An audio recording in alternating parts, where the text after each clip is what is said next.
bumili pa ako yun eh. Oo, tumawag nga siya sa ano. Sabi ko, tumawag ka muna, magbaging kita. Hindi naman daw siya tumawag. Kaya sabi ko, ay, Diyos ko. Sira ulo. Kill you! I kill you ulit. Hindi yan. Ayan, ang may extra ng ano yan.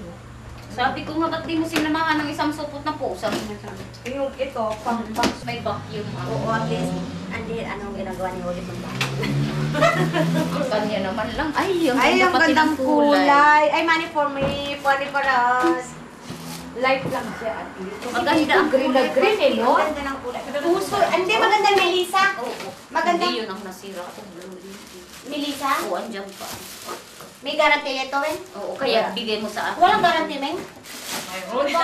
Araw ko, Diyos ka yun. Sabi ko kay Lila, ipapasok ko yung ano dito, oh. Para umano siya. Hindi. Ay, ang sana. Ano ito? Eh, pinilang mo. Kailangan, i-press mo yan.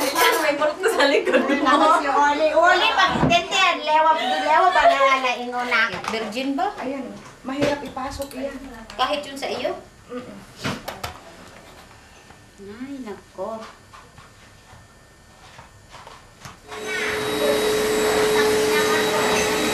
Nako, maganda nga. Bukak yan eh. Kumukuha siya, eksakto mo lang kabukas. Hindi talaga kakain kasi wala kabukas.